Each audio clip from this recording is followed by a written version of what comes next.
खुशामदीद। आप देख रहे हैं प्रोग्राम खबर ये है। मैं हूं आपकी मेजबान आयशा जुल्फिकार। मेरे साथ मौजूद हैं समी इब्राहिम साहब और सईद काजी साहब, जो कि आज की खबरों पर अपना तज्जिया भी देंगे, तबसरा भी करेंगे। गुफ्तगू का आगाज करते हैं। नाज़रीन, सबसे पहले हम नजर डालते हैं कि पाकिस्तान में हो क्या रहा है। बलूचिस्तान में गवर्नर राज खत्म होने के बाद सूबाई हुकूमत बहाल तो हो गई, लेकिन कहा जा रहा है कि गवर्नर राज दोबारा नाफिज हो जाएगा।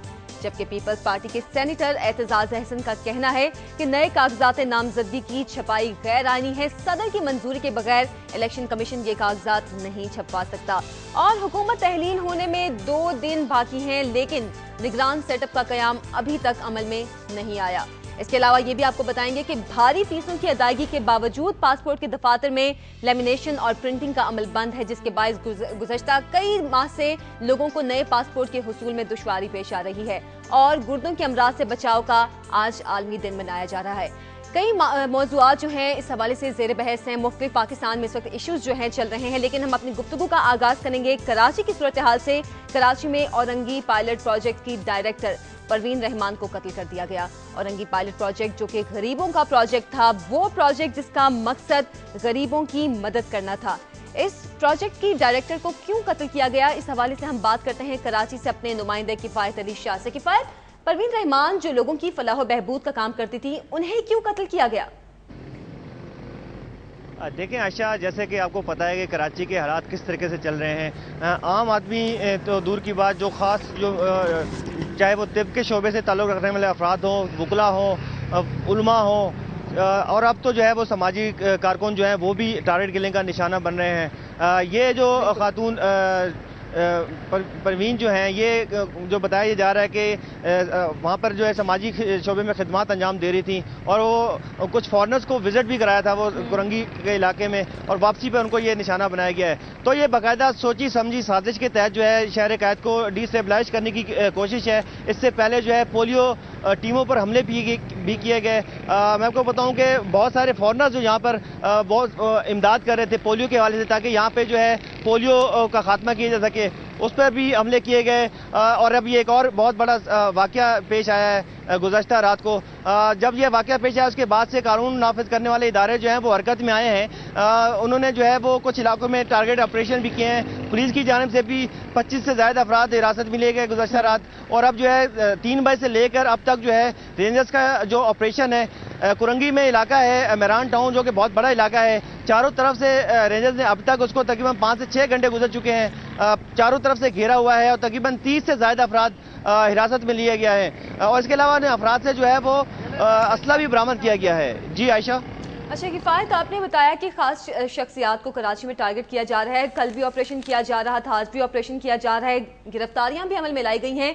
तो क्या कोई इस तरह की मालूमात सामने आई हैं कि किन लोगों की जानिब से इस तरह की कार्रवाइयां की जा रही हैं? देखें आयशा, बिल्कुल साफ बात जाहिर ये है कि वो लोग जो उलमा को कत्ल कर रहे हैं, जो मजहबी मुनाफरत फैलाने की कोशिश कर रहे हैं, और कत्ल व गारगरी का बाजार गर्म किया हुआ है उन्होंने।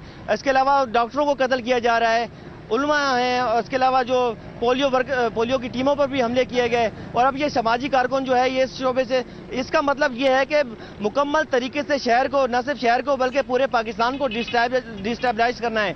अच्छा, ये बताइएगा कि ये बड़ा मशहूर प्रोजेक्ट था औरंगी प्रोजेक्ट, जिसमें बड़े बड़े नाम भी माजी में हमने देखे, तो क्या ये भी कोशिश तो नहीं हो रही कि जो ये चैरिटी का वहाँ पे सिलसिला है, या जो एक फंडिंग आ रही है यहाँ पे, इसमें भी कोई लोग समझते हैं, या कोई इस पे भी आप इस पे कब्जे की कोई डायमेंशन नजर आती है आपको इस वारदात के हवाले से? देखें, यहाँ पर मामला इतने गंभीर हैं कि इसको किसी भी रुख से सोचा जा सकता है। जो आप बात कर रहे हैं इसको भी बिल्कुल इसी तरीके से कहा जा सकता है, ऐसा भी मुमकिन है। बहरहाल यहाँ पर जो है नामालूम अफराद जो हैं वो आते हैं, लोगों को टारगेट किलिंग का निशाना बनाते हैं, और वो आराम से फरार हो जाते हैं। उसके बाद कानून नाफिज करने वाले इदारे जो हैं वो दिखावे का ऑपरेशन जरूर करते हैं, कुछ लोगों को हिरासत में भी लेते हैं, लेकिन वो नामालूम अफराद जो हैं वो बिल्कुल इनकी गिरफ्त में नहीं आ सकते हैं। यही वजह है कि आए रोज ये टारगेट किलिंग का सिलसिला जारी है। जी किफायत, बहुत शुक्रिया आपका। समी साहब, आप किफायत से पूछना चाहेंगे कुछ? नहीं, बस थैंक यू किफायत। मैं इस पर वैसे बात करना चाहता हूँ। आयशा, देखिए, ये जो परवीन रहमान थी, जैसे कफ़ायत बता रहे थे, ये जो प्रोजेक्ट था इसका मकसद ये था कि लोगों को पीने का पानी कैसे फराहम किया जा सके, साफ़ पानी, और सैनिटेशन के जो प्रोजेक्ट्स हैं, यानी जो गंद निकालने के प्रोजेक्ट हैं इलाकों से, उन पर वो काम कर रही थी। और ये बड़ी बाहिम्मत खातून थी, इन्होंने शादी नहीं की। इसलिए शादी नहीं की कि ये अपने आप को इन्होंने इस चैरिटी के कामों में वक्फ कर दिया था। अपनी वालदा के साथ रहती थी, दाऊद जो इंजीनियरिंग कॉलेज है उसमें पढ़ाती भी थी। और बड़ा मैं जब इनकी डिटेल पढ़ रहा था तो अपने कल शाम इन्होंने अपने एक कोलीग से बात की जो घर जा रहे थे, तो उनसे ये कह रही थी कि ये जो बनारस रोड वाला इलाका है ये बड़ा खतरनाक इलाका है, आप इस तरफ से मत घर जाया करें। और ख़ुद भी वो कभी इस रास्ते को इख्तियार नहीं करती थी। तो ये एक बड़ी अजीब सी बात है, अभी तक समझ में नहीं आया कि वो रोड जिस पर वो अपने कोलीग्स को भी मना कर रही थी कि वहाँ पर ना जाए, तो वो खुद वहाँ पर कैसे चलेगी। और एक थोड़ा मैंने जब मज़ीद रिसर्च की, कुछ इनके कोलीग से भी मेरी बात हुई, तो ये कोई मामला इतना सिंपल नहीं है कि कोई आए और लोग जो है नामालूम लोग कत्ल करके चले गए। इसके पीछे एक कंस्पिरेसी नज़र आती है, क्योंकि परवीन रहमान ख़ास तौर पर शहर में जो लैंड माफिया था उसके मुतालिक उनकी एक तहकीकाती रिपोर्ट भी शाया हो चुकी है, जिसमें उन्होंने पॉइंट आउट किया। इसके अलावा कराची में एक और बड़ी तिजारत है, ये पानी की तिजारत, जो वाटर हाइड्रेंट्स है, वो भी उनका स्पेशल सब्जेक्ट थे और उस पर उनकी नज़र थी। तो हर वो काम जिससे वहाँ पर जो मौजूद ग्रुप्स हैं, जिन्हें हम लैंड माफिया कह सकते हैं, जिन्हें हम भत्ता ग्रुप कह सकते हैं, उनको वो पॉइंट आउट करती थी और बड़ी दलेरी के साथ, यानी वो किसी ग्रुप के साथ कभी नहीं गई। उनका मकसद सिर्फ ये था कि जो गरीब लोग हैं उनके लिए वो काम करें, वो लोग जो हमारे सियासतदानों ने अबेंडन कर दिया है, जिनको हमारी हुकूमतों ने अबेंडन कर दिया है, लेकिन वो वहां पर उन लोगों के लिए खिदमत वो कर रही थी। तो ये जो उनको एलिमिनेट किया गया, ये बुनियादी तौर पर वो बहुत सारी ताकतें जिनकी राह में वो रुकावट थी, क्योंकि वो सच बोलती थी, उनकी जो निशानदेही करती थी, लैंड माफिया की निशानदेही करती थी, इसलिए उनको निशाना बनाया गया। और ये एक बाकायदा पूरी कंस्पिरेसी है, इसके पीछे हर उस आवाज़ को कराची में खामोश कराने की कोशिश की जा रही है जो अवामी हकूक की बात कर रही है, जो ये पॉइंट आउट कर रही है आवाज़ के जनाब यहाँ पर आपने कब्जा किया, यहाँ पर आपने कब्जा किया। तो वो आवाजें अब खामोश कराई जा रही हैं। खिलाफ बोल रही थी, इसलिए उनको टारगेट किया गया।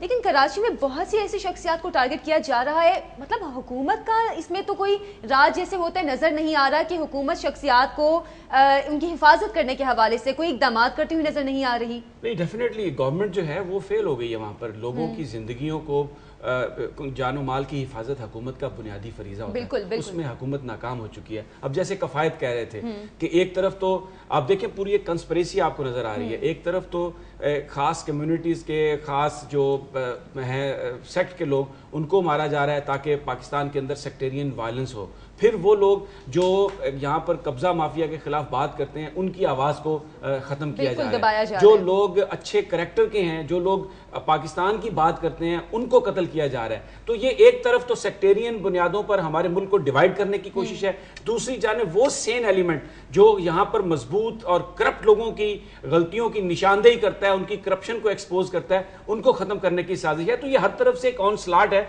और पाकिस्तान के अवाम कम अज कम अभी तक जो सेक्टेरियन बुनियादों पर हमारे मुल्क को डिवाइड करने की कोशिश है, उस साजिश को तो उन्होंने कामयाब नहीं होने दिया। लेकिन ये अटर फेल्यूर है पाकिस्तान की लॉ इन्फोर्समेंट का, पाकिस्तान की गवर्नमेंट का, कि वो लोगों की जान और माल का तहफ़्फ़ुज़ नहीं कर सकते। इंतहाई अफसोसनाक की सूरत हाल है कि जो लोग अवाम की फलाह बहबूद के लिए बात करते हैं उन्हीं को टारगेट किया जा रहा है, उन्हीं को कत्ल किया जा रहा है। बहरहाल कराची के इशू के हवाले से हमने बात की, बलोचिस्तान के इशू के हवाले से भी बात करेंगे कि बलोचिस्तान में अब क्या सूरत हाल है, लेकिन इस ब्रेक के बाद।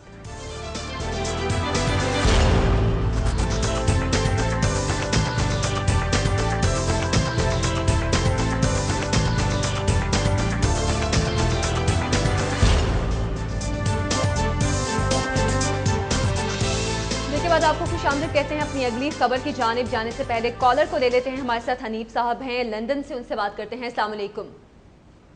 वालेकुम सलाम, मैं हनीफ बात कर रहा हूँ लंदन से। जी जी हनीफ साहब, क्या कहना चाहेंगे? जी बस ये कराची के हालात के ऊपर और ये परवीन रहमान साहब के किलिंग के ऊपर क्या हो रहा है हमारे साथ, और ये हुकूमत कहाँ है और ये क्यों ऐसे हालात पाकिस्तान में पैदा किए जा रहे हैं, उस पर कोई क्यों नहीं कुछ कर रहा है, क्यों इन लोगों से इस्लाह नहीं इकट्ठा किया जा रहा है, यानी कंट्रोल क्यों नहीं किया जा रहा है। ठीक, और ये चीजें देखकर हमें बहुत अफसोस होता है। और पूरे मुल्क में ये कोई अनारकी फैला रहा है, ये क्या है, हमारी एजेंसियां कहाँ हैं, हमारी इंटेलिजेंस कहाँ है, और हम क्यों नहीं कंट्रोल कर सकते हैं, मेरा ये सवाल है। बहुत शुक्रिया आपका, बहुत शुक्रिया आपका। अच्छा, ये सवाल तो तकरीबन सबका ही है कि हमारे मुल्क में हो क्या रहा है। ये जो बात हम करते हैं ना, नाअहली है, ये है, वो है, बड़े हमने ना लफ्ज़ रखे हैं, ये क्यों नहीं किया इन्होंने, बड़े नालायक हैं, बड़े। कहानी इतनी नहीं है, कहानी इतनी सादा नहीं है, बड़ी दूर तक जाती है। और जब ये जब ये लोग सवाल करते हैं ये क्या हो रहा है, तो जो नहीं कर रहे, या तो जिन्होंने करना है इसको रोकना है, अब हम उनको क्या कहें, उनसे हम क्या सवाल करें कि भाई आपके सामने एक काम है जो आपके ज़िम्मे है, आप नहीं कर रहे, तो फिर हम ये समझें ये आपकी मर्जी से हो रहा है, आप इसे रोकना नहीं चाहते, या भाई आप बहुत ज़्यादा नाअहल हैं, ये आप हमें कहना चाहते हैं। इन दोनों सूरतों में मेरे ख्याल में अब नाअहली वाली गुफ्तगू भी बड़ी जालमाना लगती है, ये लफ्ज़ भी अब हमें अच्छा नहीं लगता। इट्स नॉट मियर, हाँ बाकायदा नाअहल है, मगर नाअहली एक्सप्लेन नहीं करती, डिफाइन नहीं करती स्टेट ऑफ अफेयर्स को। ये जो सब कुछ हो रहा है फौरन बयान आ जाते हैं। मुझे ऐसे लगता है कि जैसे परवीन साहिबा का जो शहादत हुई है, उसके बाद जब बयान आते हैं तो हम उन बयानों को भी शक की नज़र से पकड़ लें, उनको बड़ा जुल्म हो गया, बड़ा ये जो मगरमच्छ के हमें आंसू बाद में नजर आते हैं। जो सारा एक ही खेल है, जो अवाम को भी समझ है, हमें भी समझ है, मगर अब ये अवाम को उस नुक्ते पर लेके जा रहे हैं कि जब लोग ये कहेंगे चलें अगर आप नाअहल हैं तो हम ही कर लेते हैं, और ये होगा, आप देख लीजिएगा अगर इसको हमने ना रोका तो। ठीक, अच्छा, बहरहाल हमारे साथ कॉलर मौजूद थे। अवाम के जहनों में सवाल तो उठ रहे हैं। एक और नुक्ता जो है वो ये कि बलूचिस्तान में अब क्या सूरत हाल है, इस पर भी लोगों के जहनों में यकीनन सवाल उठ रहा है कि गवर्नर राज दोबारा नाफिज होने का इम्कान है क्या। ये जानते हैं हम अपने नुमाइंदे फरीदुल्ला से। फरीद, बताएगा क्या सूरत हाल है इस वक्त बलूचिस्तान में? लोगों के जहनों में यकीनन ये सवाल है कि अब हमारा हुक्मरान कौन है?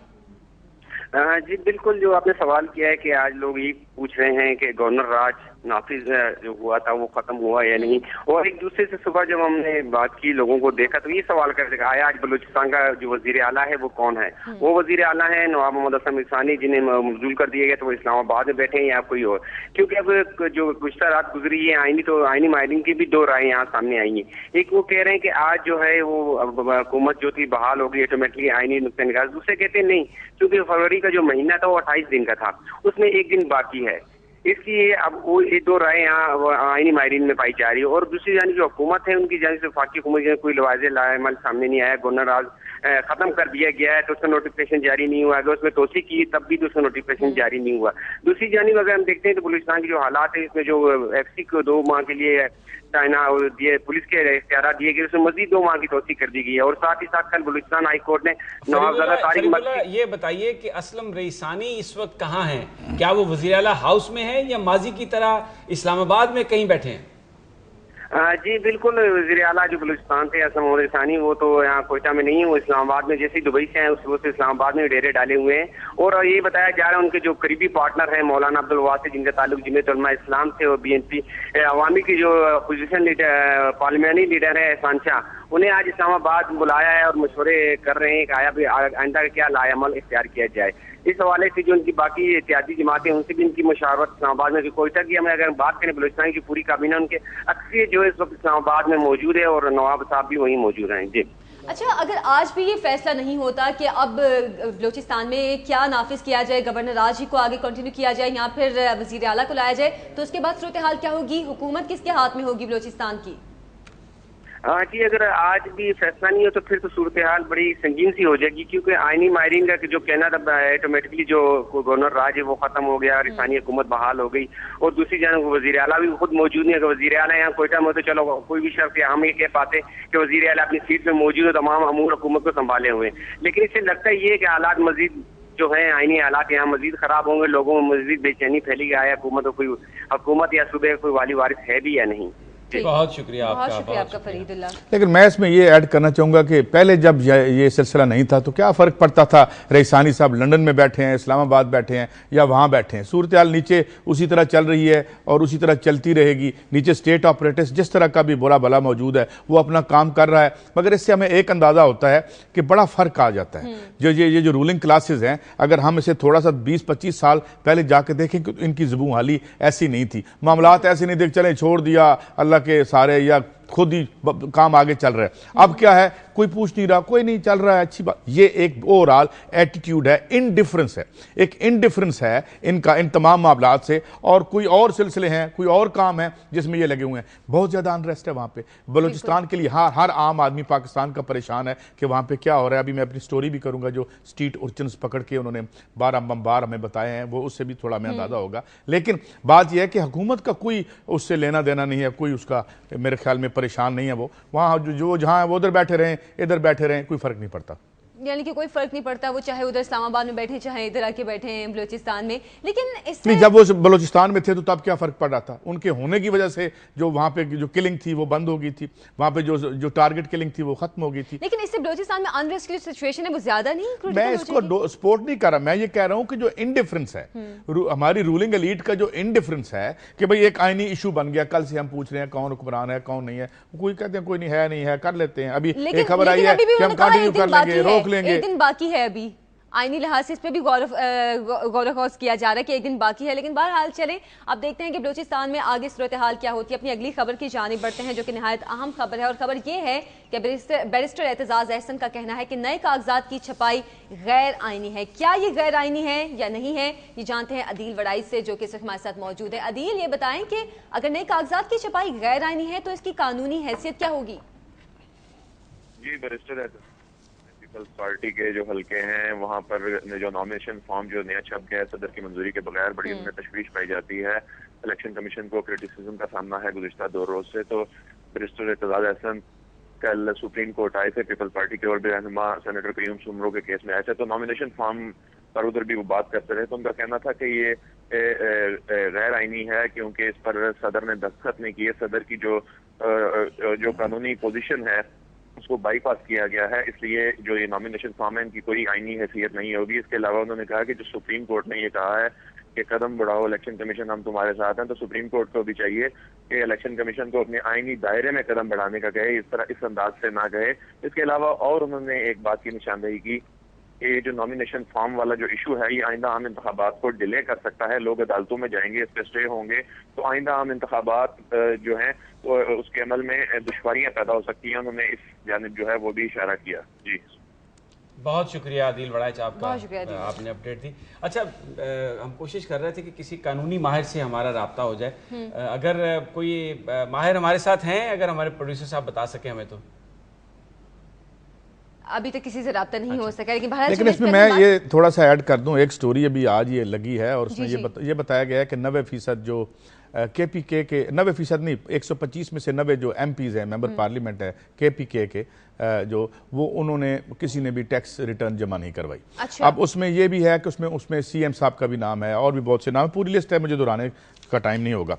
मगर इशू ये है कि ये जो कोशिश ये हो क्या रहा है, एक तरफ अब अमली सूरत हाल ये है कि स्टेटस को जिसे आप कहते हैं कि जैसे लोग आ रहे थे असेंबलियों में ऐसे आते चले जाएं। ये एतजाज अहसन साहब का बयान भी उसी तरह डिज़ाइन लगता है। अब इसे फिर रंग दे दिया जाएगा जुडिशरी जमा election commission of Pakistan versus executive का, और फिर इसमें से कहानी आगे। मगर बुनियादी अवाम के नुक्ते नज़र में क्या इशू है वो ये कि ये तो समी साहब और हम सारे यहाँ कहते हैं जी डिलीवर नहीं किया, मगर ज़ाती तौर पर तो बड़ा डिलीवर किया सब लोगों ने। अगर हम देख लें, अभी आप प्रोग्राम करती रही, उसमें हम देखते रहे 2008 में कितने असासे थे, 2011 में उन्होंने कितने असासे किए हैं, लाखों से अरबों में भी चले गए हैं, करोड़ों में तो बहुत ही गए हैं। तो अगर हम उनसे ये पूछें कि आपके असासे 2008 में इतने थे, 2011 में जो है वो करोड़ों में या अरबों में चले गए, और इस पर भी आपकी कोई टैक्स रिटर्न नहीं है, तो ये कौन सा जुर्म है? ये गैर आईनी हो गया है। अब ये आईनी और गैर आईनी की बहस में कोशिश ये होगी कि ये जिस तरीके से सिस्टम चल रहा है, और ये एक और आर्ग्यूमेंट, सिस्टम को डिरेल नहीं होने देंगे। कौन सा सिस्टम जिसमें भूख से कुचला जा रहा है आम आदमी, और एक तरफ जो है वो आपका कोई पूछने वाला नहीं है, ना आपके पास डिग्री है, ना आप टैक्स देते हैं। तो ये है, और ये दैट इज वेरी इंपॉर्टेंट, क्योंकि लोग इसी बात को देख रहे हैं। जो लोग आके कह रहे हैं ना, अच्छा। ये जो कादरी साहब के पीछे लोग चल पड़ते हैं तो वो इतने करिस्मेटिक लीडर नहीं है। काजी साहब हमारे साथ इस वक्त हम आईनी माहिर की राय भी लेना चाह रहे थे, और वो खैर से तशरीफ ले आए। हम आईनी माहिर की राय भी लेना चाह रहे थे, इस वक्त हमारे साथ मौजूद हैं। हाँ, वही ज़ाब्ता जो आपको अरबों खाने की तौफीक देता है और आम आदमी को रोटी भी नहीं देता। लाहौर हाईकोर्ट बार एसोसिएशन के प्रेसिडेंट हमारे साथ आबिद साहब मौजूद हैं। अस्सलाम वालेकुम। जी वैसान जी। आबिद साहब, समी साहब आपसे बात करना चाह रहे आबिद हैं। साहब ये बताइए कि ये जो एक कंट्रोवर्सी शुरू हो गई है जिसमें एतजाज साहब ने ये कहा कि ये आईनी तौर पर जो इलेक्शन कमीशन कर रहा है ये ठीक नहीं कर रहा और अपना जो लीगल उनका जो ज्यूरिसडिक्शन है अपने इख्तियारात से तजावुज कर रहा है, आपकी क्या राय है?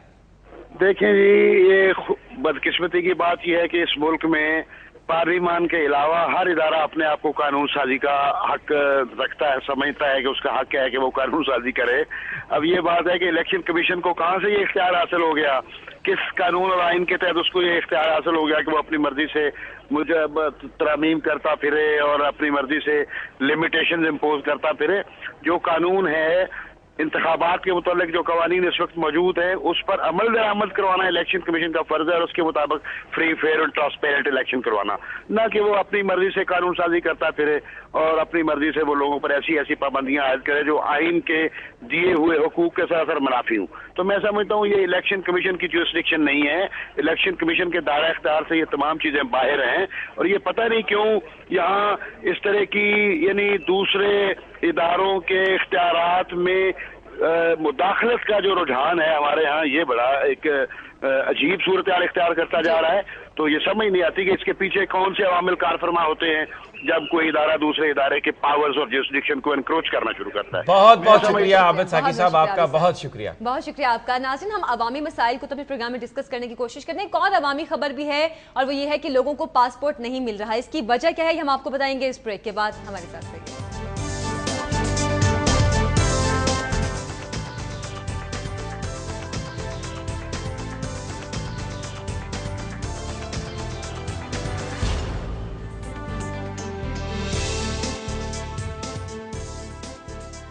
ब्रेक के बाद आपको खुश आमदीद कहते हैं। हम बात कर रहे थे कुछ अवामी मसाइल के हवाले से। नाज़रीन, अवाम को पासपोर्ट नहीं मिल रहा, लोगों को इस हवाले से काफ़ी मुश्किलात का सामना है, जबकि अर्जेंट पासपोर्ट का हसूल भी काफ़ी मुश्किल हो गया है। इसी पे बात करने के लिए कॉलर भी हमारे साथ मौजूद हैं, उनसे हम बात कर लेते हैं। अस्सलाम वालेकुम।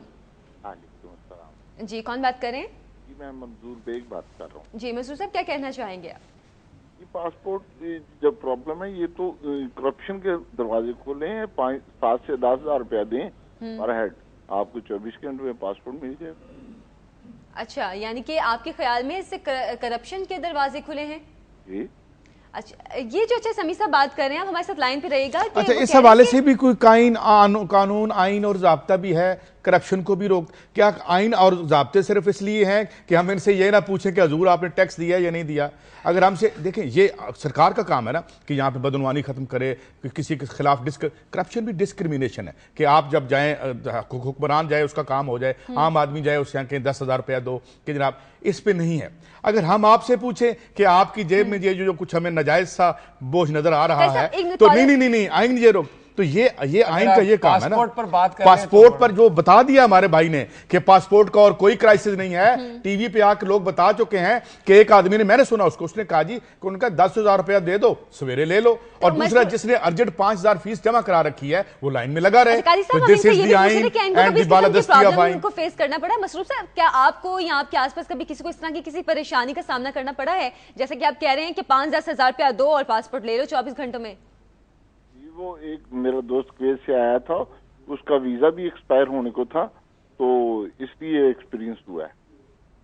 ठीक, अच्छा ठीक, बहुत शुक्रिया मसरूर साहब आपका। यानी कि इनको ये जो बात है ना करप्शन, डेफिनेटली वो तो हमारे जो भी डिपार्टमेंट है उसमें ये एक आम शिकायत है, और पैसे दें तो आपका काम हो जाता है। लेकिन पर्टिकुलरली ये जो मामला है पासपोर्ट्स का, करप्शन भी अपनी जगह इसमें है और इसमें नाअहली भी शामिल है। जो लेमिनेशन पेपर है वो दस्तयाब नहीं है उनके पास, और वो उसकी वजह ये है कि वजारत ख़जाना और वजारत दाखिला में एक झगड़ा पड़ा हुआ है कि जो उसकी कॉस्ट है उसके हवाले से जो वजारत दाखिला ने पैसे देने थे वजारत ख़जाना को, उन्होंने वो नहीं दिए। तो दो डिपार्टमेंट्स की लड़ाई में पिस आवाम रहे। करप्शन का एलिमेंट शामिल है इसमें, वो अपनी जगह पर है, जो कॉलर ने भी बताया और जो काजी साहब भी बता रहे हैं। लेकिन इसमें जो एक सबसे बड़ी प्रॉब्लम आ रही है, अब हज की दरखास्तें लोग देना शुरू हो गए हैं। अब उसका तरीकाकार ये है कि जब आप दरखास्त देते हैं तो आपका जो ओरिजिनल पासपोर्ट है वो आप उसकी कॉपी देते हैं, या वो पासपोर्ट आप दिखाते हैं या जमा कराते हैं, जिसकी बुनियाद पर फिर आपका हज पासपोर्ट बनता है। अब लोग एप्लीकेशन देने के लिए फिर रहे हैं,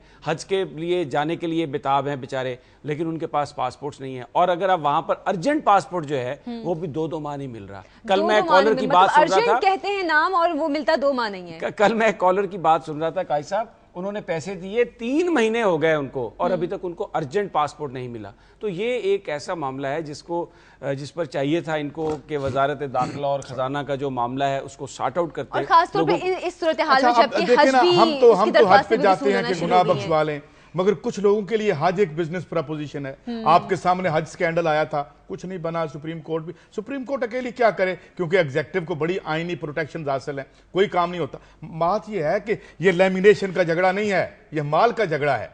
ये माल के लिए लैमिनेशन के झगड़े बनते हैं, बड़ी कोई असूली लड़ाई लड़ रहे हैं आपस में। क्यों नहीं लैमिनेशन, कितना मुश्किल है ये काम। कभी आपके झगड़ा हुआ कि आज फलां सरकारी ऑफिशियल की गाड़ी में पेट्रोल नहीं डलेगा, कोई झगड़ा हो गया है। इनकी जहां अपने काम है वहां कोई झगड़ा नहीं होता।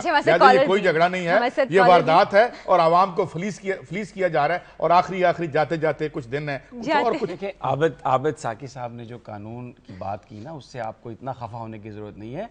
उन्होंने ये बिल्कुल सही कहा कि जो जिस इदारा साकी साहब के लीगल एडवाइजर लगते हैं मुझे, मैं तो उसके बारे में सोच भी नहीं रहा था। और मैं सिर्फ ये कहना चाहता हूं कि आइन के नाम पे हुकूमत की बैंड वैगन में जब आप बैठ जाते हैं और कुछ थोड़ी बहुत जिंदगी में दाल दलिया हो जाता है, तो हमें इखलाक और रसूल को भूल नहीं जाना चाहिए, अवाम को भूल नहीं जाना चाहिए। पहले ही इस मुल्क के हालात बहुत खराब हैं, इसको मुकम्मल एक जंगल में बदलने की कोशिश नहीं। भाई आपकी हुकूमत है, आपके सदर मोहतरम है, आपके वज़ीर आज़म है, तो हम तो सिर्फ एहतजाज कर रहे हैं आपसे। नहीं, हुकूमत तो यकीनन हम सबकी। हमारे साथ कॉलर भी हैं, उनसे भी बात कर रहे थे। काशिफ है हमारे साथ आजाद कश्मीर से। अस्सलाम वालेकुम। अस्सलाम वालेकुम मैडम। जी वालेकुम अस्सलाम। काशिफ क्या कहना चाहेंगे? मैडम आपके पास साथ जो 2 लोग बैठे हैं बड़े साफ सुथरे। अच्छा, अभी उन्होंने तारीफ शुरू की और जैसे ही उन्होंने कहा कि काजी साहब बड़े साफ सुथरे, लाइन ड्रॉप हो गई। मैं भी वही कहती, जैसे उन्होंने तारीफ शुरू की साथ ही कॉल ड्रॉप हो गई। बहरहाल हम कोशिश करेंगे दोबारा से, आप काशिफ साहब कॉल करें, हम आपकी कॉल शामिल करने की कोशिश करेंगे। अच्छा, पासपोर्ट के असूल के हवाले से हम बात कर रहे थे, काफी मुश्किल लोगों को पेश आ रही है। और भी मुश्किल पेश आ रही है। जो बहुत सारे स्टूडेंट्स थे जिनके पासपोर्ट एक्सपायर हो गया, वीजे उन पर लगे हुए हैं, वो भी बैठे हैं। कुछ के एडमिशन हुए, उनको पासपोर्ट चाहिए था, नए एडमिशन थे, बाहर हो गया एडमिशन, उन्होंने फीस जमा कराई हुई है। तो ये एक ऐसा मामला है जो कि प्रायोरिटी की बुनियाद पर लेना चाहिए। लेकिन जिस तरह हम दूसरे शोबों में देख रहे हैं, एक एपैथी है on the part of government, कोई किसी को ख्याल नहीं है। और फिर इस पर ज़्यादा अफसोस इस बात का है कि आज सुबह से हम कोशिश कर रहे थे कि वजारत दाखिला का कोई तर्जमान मिल जाए, हम उनसे पूछ सकें कि इस मामले का कोई हल है। जिन लोगों से बात हुई उन्होंने कहा जी ये हमारा तो ये काम ही नहीं है। जब तो उनसे ये कहा कि किसी को मिलवा दें तो वो फ़ोन बंद करके दोबारा सो गए। तो एक एपैथी है। मैं काजी साहब की इस बात से मुत्तफिक हूँ कि जो एक इस वक्त हुकूमत है, गालिबन कम अज कम ये जो पासपोर्ट का शोबा है, इस पे उनको देनी चाहिए। चलिए हमें 2-4 महदूदे चंद वो शोबे बता दें जहां बड़ी हमारी कारकर्दगी अवामी हवाले से काबिल रश्क रही हो। हमने सेहत के मैदान में बहुत हासिलात हासिल कर ली हो, तालीम जो है आज जो है वो आम हो चुकी हो। मतलब ये है बात। वो अगर कहीं मैदान में जाते थे गवर्नमेंट करके जा रही है, आपको कुछ बताने की कोशिश करते हैं तो आप कहते हैं आप बताएं, फिक्र निकाल लेते हैं कि चीनी जो है वो 2 रुपए किलो बिक रही है। क्या है, अवाम जब रिलीफ मांगते हैं, अवाम जब कहते हैं मैं पासपोर्ट लेने जाता हूँ, वहाँ 10,000 रुपये मांगने के लिए एक आदमी खड़ा है। मैं दुकान पे खरीदारी करने जाता हूँ, पिछले हफ्ते और कीमत होती है, जबकि मेरी इनकम जो है, मगर ये यहाँ पे आइन कुछ नहीं कहता। यहाँ पे आइन मेरा ख्याल था, मेरा ख्याल था कि सिर्फ सियासतदानों को बोलने का शौक होता है। चलिए अगली खबर की अवाम का जहाँ भी काम हो वहाँ आइन खामोश है, जहाँ इनकी हकूक की बात हो वहाँ आइन आ जाता है। सियासतदान सही। समी साहब, हम अगली खबर भी लेते हैं, बहुत जरूरी है वो भी खबर। ब्रेक से पहले हम बात कर लेते हैं गुर्दे के अमराज के हवाले से। आज इस हवाले से आगाही पैदा करने के लिए आज गुर्दों का आलमी दिन मनाया जा रहा है। इस पे मजीद बात भी करेंगे, लेकिन इस मुख्तसर से ब्रेक के बाद हमारे साथ रहिए।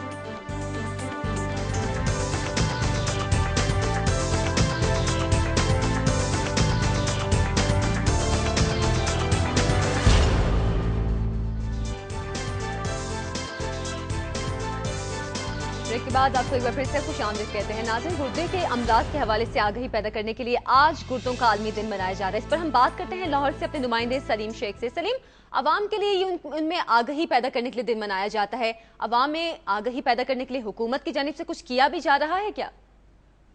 जी आयशा, आज जो अभी आप इससे पहले बात कर रहे थे गुर्दों के हवाले से, तो मैं आपको बाद में बताता हूँ, लेकिन आज पासपोर्ट के हवाले से जो आपने बात की है, उसमें एक ऐसा जो शख्स यहाँ पर जो पासपोर्ट के दफ्तर में असिस्टेंट डायरेक्टर बैठा है, इकबाल शाहिद उसका नाम है, वो 2 बार गिरफ्तार भी हो चुका है जाली पासपोर्ट बनाने के इल्जामात में।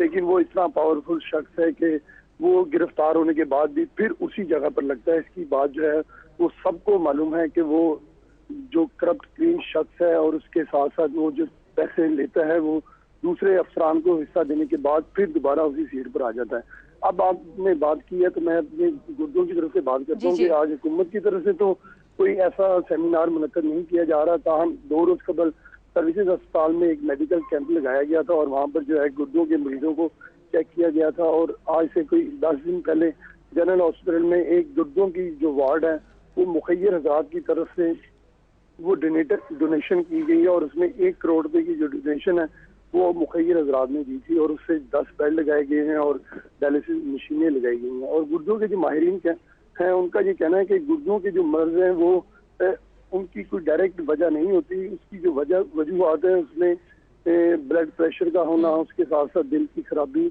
और शुगर, अगर ये 3 अमराज जिनको हो उनको चाहिए कि वो अपने गुर्दों का मुआयना करवाते रहें क्योंकि ये 3 जो बड़ी वजूहत हैं इसकी वजह से गुर्दों के मर्ज लगते हैं। अगर ये सलीम ये तो आपने वजूहात हमें बता दी। मेरे पास कुछ फिगर्स हैं और सुबह जब मैं फिगर तलाश कर रहा था तो आसानी नहीं हो रही थी क्योंकि बताया जाता है कि हमारे यहाँ इंडिया और पाकिस्तान में कोई हमारे पास सही फिगर नहीं, मगर जो भी सामने है वो बड़े अलार्मिंग है। बताया जाता है कि सिर्फ 5% लोग जो है गुर्दे का ट्रांसप्लांट करा सकते हैं। इतना एक्सपेंसिव इलाज है कि 2 से 3 महीने बाद लोग सिर्फ मौत को गले लगा लेते हैं। और इसमें कुछ मैं ज़ाती तौर पर भी ऐसे लोगों को जानता हूँ जिनके साथ ये हुआ। फैसिलिटीज का बताएं और हुकूमत इस 1 करोड़ से क्या होगा और ये कितनी एक स्टेट ऑफ अफेयर्स है कि people wait for their death और इलाज को छोड़ देते हैं जबकि सरकार क्या कर रही है? जी काजी सर, ये हमारा जो है ना एक इस किस्म का मसला पूरे हेल्थ में है। कोई भी जो फिगर है हमारे पास एक तो मौजूद नहीं है, डाटा बैंक नहीं बनाया है किसी भी हवाले से कि कौन कौन से जो अमराज हैं वो बढ़ रहे हैं और उसकी तरफ जो है हुकूमत को काम करना चाहिए। और ये जो गुर्दों की ट्रांसप्लांटेशन के हवाले से एक कानून साजी की गई है और कानून साजी की जो वजह है वो ये थी कि बाहर से जो लोग आते थे खसूसन अरबी, उनके जो गुर्दे खराब होते थे वो यहाँ आकर आम लोगों से 80,000 60,000 रुपये में खरीद के, और जो एजेंट माफिया होता था, यहाँ भी एक एजेंट माफिया होता था जो लोगों से 80,000 रुपये में गुर्दा खरीदता था और जो जिन लोगों को गुर्दा लगना होता था वो 5 से 10 अच्छा ये बताइए सलीम, ये जो आप दूसरी डायमेंशन ये मैं पूछने वाला था, इलीगल किडनी ट्रेड जो है ये हमारे यहाँ इंडिया, पाकिस्तान और चाइना में बहुत अरूज पे है। यहाँ पे बड़े स्कैंडल सामने आ रहे हैं और वो इसके जो लोग आम हैं जिनसे लिए जाते हैं, चंद हज़ार रुपये उन्हें दी जाती है, बाज़ औक़ात उन्हें यह भी पता नहीं होता कि उनका गुर्दा निकाल लिया गया है। इस हवाले से क्या आपके पास टेक है आपका और आपके पास क्या ऑब्जर्वेशन है? अब तो जो है हुकूमत ने काफी ज्यादा सख्ती की है, लेकिन ये काम अभी भी चोरी छुपे हो रहा है। और जो ये सर्जन जो के माहिरीन बनते हैं गुर्दा ट्रांसप्लांट के, अब वो जो पोश इलाकों में कोठियां किराए पर लेकर वहां पर ये सारा ट्रांसप्लांट करते हैं। और फिर उन्होंने अब तरीकाकार ये बनाया हुआ है कि 2-3 माह तक एक कोठी में ये काम करते हैं और उसके बाद फिर अपना जो है इलाका तब्दील कर देते हैं ताकि जो है लोगों को बहुत ज्यादा पता ना चल सके। और फिर जब जो लोग इस सारे मामले में इन्वॉल्व होते हैं तो उन्होंने जो पूरा एक सिस्टम बनाया हुआ है कि किस तरह मरीज को वहां लेकर आना है और किस तरह वहां से मरीज को निकालना है, ताकि अगर कोई छापा पड़ जाए तो फिर ना सिर्फ उस कोठी को भी बचाना है, उसको सील होने से भी बचाना है, बल्कि जो सर्जन ये काम कर रहे हैं उनकी भी गिरफ्तारी को रोकना है। तो हम पीछे जो है 1-2 वाकयात ऐसे हुए हैं जो गुर्दा इस तरह गैर कानूनी तौर पर तब्दील कर रहे थे, लेकिन उन लोगों को भी जो है वो बाद में अदालतों की तरफ से जमानत मिल जाती है। जी काजी। अच्छा सलीम, आपसे ये भी जानना चाहूंगी कि ये गुर्दों के मसाइल पाकिस्तान में बहुत ज्यादा फैलता जा रहा है। डायलिसिस यूनिट कुछ अस्पतालों में कायम किए गए थे जहां पे लोगों का मुफ्त इलाज किया जाता था, लेकिन वो मैंने सुना था कि वो यूनिट खत्म कर दिया गया, यहाँ जो मुफ्त इलाज हो रहा था वो खत्म कर दिया गया था। नहीं, मुफ्त इलाज का हुकूमत कहती तो है और फिर देती भी है, लेकिन ये क्योंकि गुर्दों का ये मामला ऐसा है कि कई जो लोग हैं वो लाइनों में लगे हुए हैं। अब एक हॉस्पिटल में अगर 10 गुर्दे की मशीन है तो वहां पर सिर्फ 10 मरीज ही जो है वो अकोमोडेट हो सकते हैं। अब 11वां मरीज जब जाता है तो उसको कहते हैं कि आपको यहाँ पर हम गुर्दा जो है वॉश नहीं कर सकते क्योंकि हमारे पास इतनी ज्यादा कैपेसिटी नहीं है। और इसकी वजह से जो वो लोग हैं वो फिर या तो प्राइवेट की तरफ जाते हैं और प्राइवेट की तरफ जब जाते हैं तो वहां पर बोझ ज्यादा बढ़ जाता है, या फिर उनके पास पैसे नहीं होते तो वो सिर्फ जिस तरह काजी साहब ने कहा है वो मरने का इंतजार करते हैं और उनके पास दूसरा कोई हल नहीं होता। क्योंकि ये एक तो बीमारी ऐसी है कि अचानक आती है ज्यादातर लोगों में क्योंकि अवेयरनेस नहीं है। और फिर जब वहां पर लोग जाते हैं और वहाँ जाके पता लगता है कि उनके तो दोनों गुर्दे फेल हो चुके हैं। बहुत शुक्रिया सलीम शेख आपका, बहुत शुक्रिया आपका। मैं कुछ बातें ऐड कर दूं, ये ग्लोबल एक इशू है। तकरीबन WHO के मुताबिक 10,000 गुर्दे जो हैं इलीगली ट्रांसप्लांट किए जाते हैं। मगर इसके साथ बड़ी एक इंटरेस्टिंग ऑब्जर्वेशन आई है, वो एक यूरोपियन यूनियन की, और उसके जो हैं एक स्पेशल प्रोसिक्यूटर हैं जोनाथन रैथल, वो कहते हैं कि जूं आलमी बहरान बढ़ रहा है तू गुर्दों का ट्रेड जो है इसमें इजाफा हो रहा है। और अभी हमने एक इंडिपेंडेंट की स्टोरी हमने की थी कि इवन यूके में 25,000 पाउंड पे वो गुर्दा बेच रहे हैं। मगर इन्होंने जो फिगर दुनिया में दी है कि चाइना और यहाँ जो सब कुछ हो रहा है, कोई 1.25 लाख से लेके $2 लाख तक वो ये जो गुर्दा माफिया है ये पैसे लेते हैं। और ज्यादा से ज्यादा जो ये पैसे देते हैं गुर्दा डोनेट करने वाले को, वो 2,500 हैं। और चूंकि एक तरफ इतनी दौलत हो गई है लोगों के पास कि वो अपनी जिंदगी में वसत के लिए बहुत सारा पैसा इस्तेमाल कर सकते हैं, जबकि दूसरी समत अब लोगों के पास गुर्दे बेचने के सिवा कुछ नहीं रहा। और इसके साथ में ये भी एसोसिएट कर दूं कि मैं जब ये खबरें देख रहा था सुबह, तो जो एक जिस्म फरोशी की जो लहर दुनिया में आई है, एक अजीब फिगर थी कि अमेरिका में जिस्म फरोशी के जो एड्स हैं वो छापने के जरिए जो रेवेन्यू थे, जो आमदनी होती थी, वो कई गुना ज्यादा हो गई है। क्योंकि अब लोगों के पास जायज जो है, जब ये सूरत हाल हो तो ज़ाहिर लोग जिंदा तो रहते हैं, चाहे वो गुर्दा बेचें चाहे वो कुछ बेचें। तो ये एक हमने इस गुर्दों के इस दिन के हवाले से शायद। अच्छा, इसमें मैं एक सिर्फ जो बात सलीम शेख ने कही उसको ज़रा थोड़ा जोर दे के कहना चाहता हूँ कि गुर्दे की बीमारी की जो वजह है ना, वो आपका हाई ब्लड प्रेशर होना हो सकता है, आपका शुगर में मुब्तला होना हो सकता है, और दूसरी एक बड़ी बात है कि लोग पानी कम पीते हैं, वो भी एक गुर्दे की बीमारी का बायस बनती है। तो अगर आप ये शुगर और ब्लड प्रेशर को कंट्रोल में रखें और पीने का पानी जो है वो उसका ज़्यादा इस्तेमाल करें, तो जो लोग गुर्दे के अमराज से वो बचत हो सकती है। और ये बताया जाता है कि अगर आप अपनी प्रॉपर केयर करें तो ये एक ऐसी बीमारी है जिससे इंसानी जिस्म को बचाया जा सकता है। इसमें मीडिया बहुत अहम रोल प्ले कर सकता है, क्योंकि लोगों में अवेयरनेस जो है वो आजकल मीडिया के जरिए बहुत जल्दी पैदा होती है। वो तो हम काम कर रहे हैं, बिल्कुल। और मैं आखिर में ये बात कर दूं कि आप अगर हेल्थ का बजट एलोकेट नहीं करते, जैसे मुबशर हसन साहब ने 43.5% किया था 70 में, उसके बाद नहीं हुआ, या जैसे जो अभी आंजहानी हुए हैं ह्यूगो शेवर्स, उन्होंने 37% जो बजट है वो हेल्थ, हाउसिंग और इसके लिए रखा। आप पैसे देंगे तो काम होगा, पैसे तो आपने और कामों के लिए रखे हुए हैं, मगर आइन यहाँ पे शायद हमें इजाजत नहीं देता कि लोग एक सेहतमंद जिंदगी गुजार सकें। यानी कि बहुत ज्यादा नापसंद किया इन्होंने आबिद साकी साहब की बात, तो पसंद नहीं आई इन्हें। मतलब साकी साहब की बात अब तक यहाँ पे घूम रही है। कानून और ज़ाब्ते की बात काजी साहब को पसंद नहीं आती। अहम है, पता नहीं आपके ज़हन पे क्यों सवार है, हमारे लिए अहम नहीं है। चले बहरहाल, बहुत शुक्रिया समी साहब आपका, काजी साहब आपका। आज के प्रोग्राम से अब तक के लिए इतना ही, मुझे दीजिए इजाजत। कल हाजिर होंगे नए प्रोग्राम के साथ, कल तक के लिए अल्लाह हाफिज।